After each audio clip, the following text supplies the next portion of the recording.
Hey friends, welcome back. Hope everyone's doing well. If you are looking at me on YouTube or listening to me on the podcast, welcome.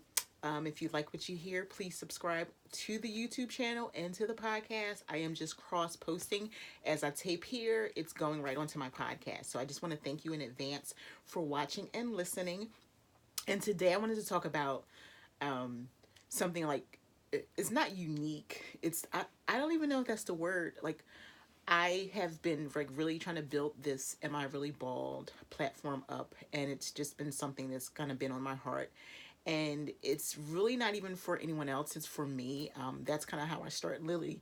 Any journey that I'm taking is to just like self vlog and self journal and just kind of be as transparent with myself.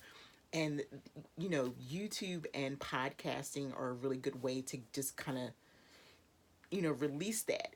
Back in the day, we used to write in journals and stuff. Like I used to be a big journal writer. Like they would like pile up, and now you can just express yourself through social media, right? And so I thought this would be a great way just for me to just be as laid back as I can without any pretense or anything like that, and just kind of talk so that like other people can see that it's okay just to talk, just to come on and just like talk about your life, because it's not that hard, Um, so I'm trying to join like some different organizations, and because I want to get more involved. I really never thought of myself as like an advocate or a spokesperson for alopecia. But once I start telling people my story, they're like, wow, and I'm like, it's not like that big a deal. But in a sense, it is, because it's my story. It's my story. And I guess I really need to start talking about it more. And maybe if I talk about it, it will help me feel better. And maybe someone else will hear me talking about my story and realize they can relate. So I was filling out like I think it was a survey or something, and in the survey it talked about like, how did you feel, one, when you started losing your hair, and then two, how did you feel when you got that first cut? And so when I first started losing my hair, I was in denial. I didn't think that I was. And I would look at my hair and say, oh, it's like a little thin there. And I had dreadlocks, so I would just kind of like, I would only like twist my hair once a month, every 1.5 months. And I did it loose anyway. So as I started seeing like little spots, like, oh, I'm gonna do a little looser each time so that I'm not pulling. I thought it was like detraction from the locks, me losing my hair. But the funny thing is, when I started losing my hair, I had the locks in for a little bit. So I was in denial because I was like, yeah, it can't be that, I'm using natural products. I'm not using any chemicals or anything like that. And so that was really hard for me to grasp, that I'm losing my hair, but now I'm finally natural after all the years of relaxers and things like that. So it took me about 6 months to really come to the realization that yes, I was losing my hair. So it was hard because I had just gotten to this place where I accepted my hair. I loved my dreadlocks. They were so pretty, and it was something I did for myself. It didn't cost me any money. And I was like, gosh, I arrived, like something, you know. And so they kind of like, hid my face because I didn't appreciate who I was at the time. Even at giving birth to children, my children were getting a little older, and I'm teaching them how beautiful they are, but I still hadn't gotten to the point that I was beautiful. So that was like a hard pill to swallow, basically, that I was losing my hair.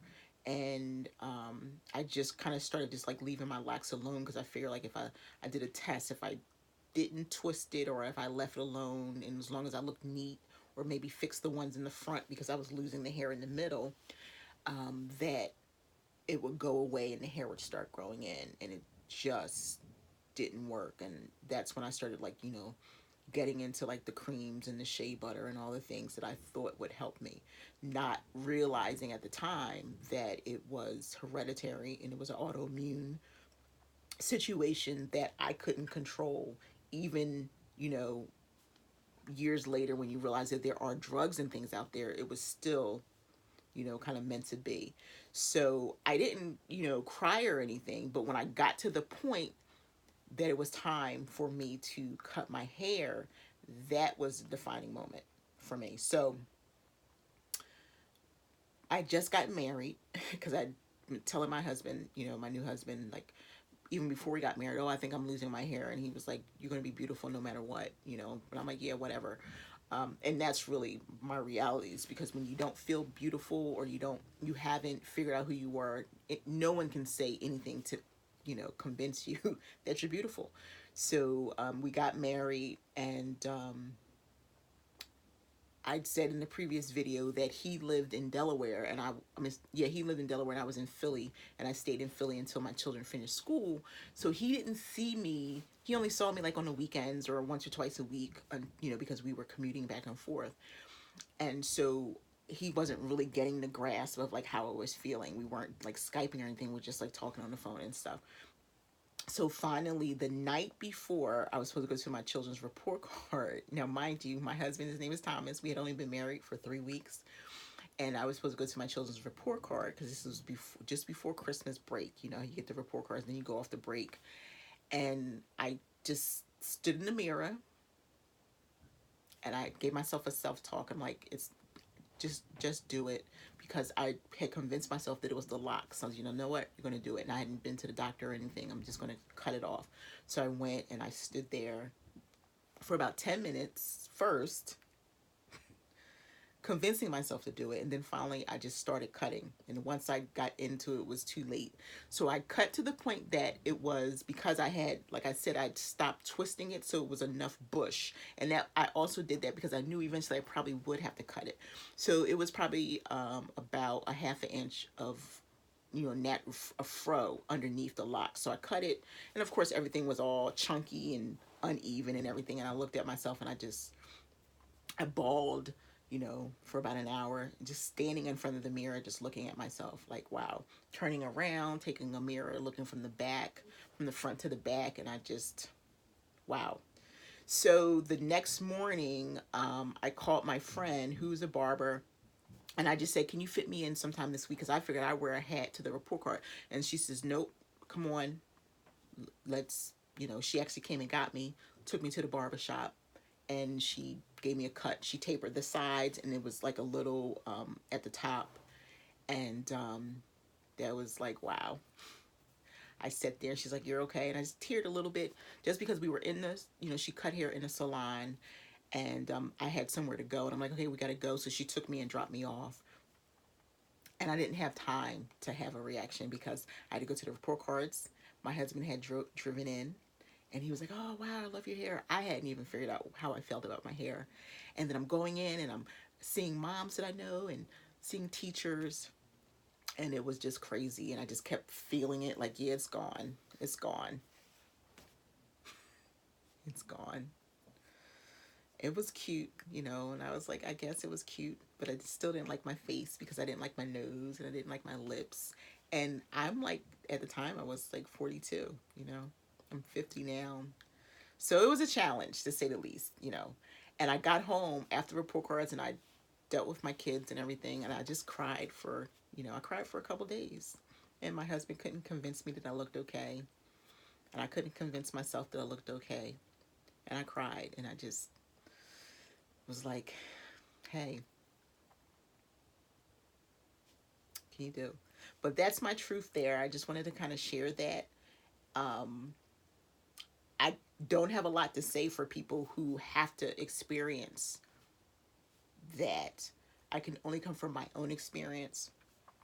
But what I do talk about is that you have to be present in that moment and feel everything you're going to feel, because if you don't, you're not going to be able to acknowledge it when you get to the other side. So feel it, deal with it, and worry about the other stuff later. Especially, it's like you're not physically hurting anyone or anything.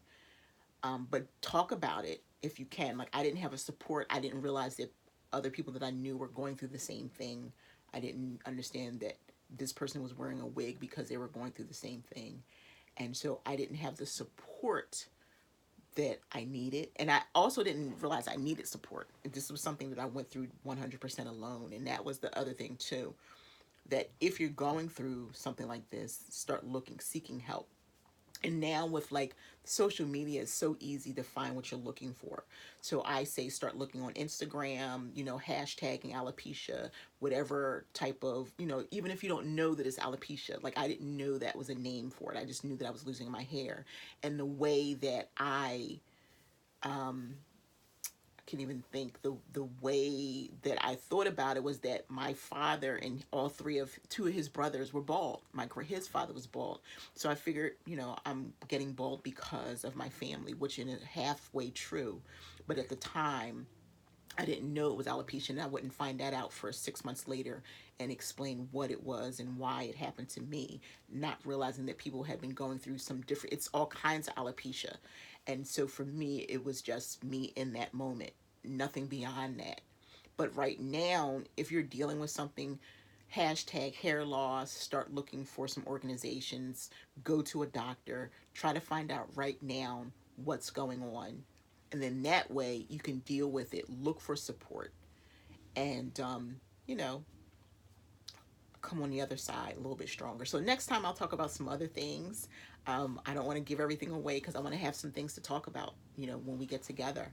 I feel like you're here with me, and if I can help you in any way, please leave a comment. I respond to all comments. You can find me on Instagram. Am I really bald? Check out the podcast. It's probably the same thing. You can play it in a car instead of seeing me. And I have a blog, amireallybald.com. And so I'll leave all the links in the comments and in the description. But if you like this and you want to continue to see and hear me, just hit the subscribe button here on YouTube and on my podcast. I really appreciate it. Friends, take care. Don't be alone. Get support. You can do this. You can. You're beautiful just the way you are. And I wish you the best. Take care, friends. Clicker.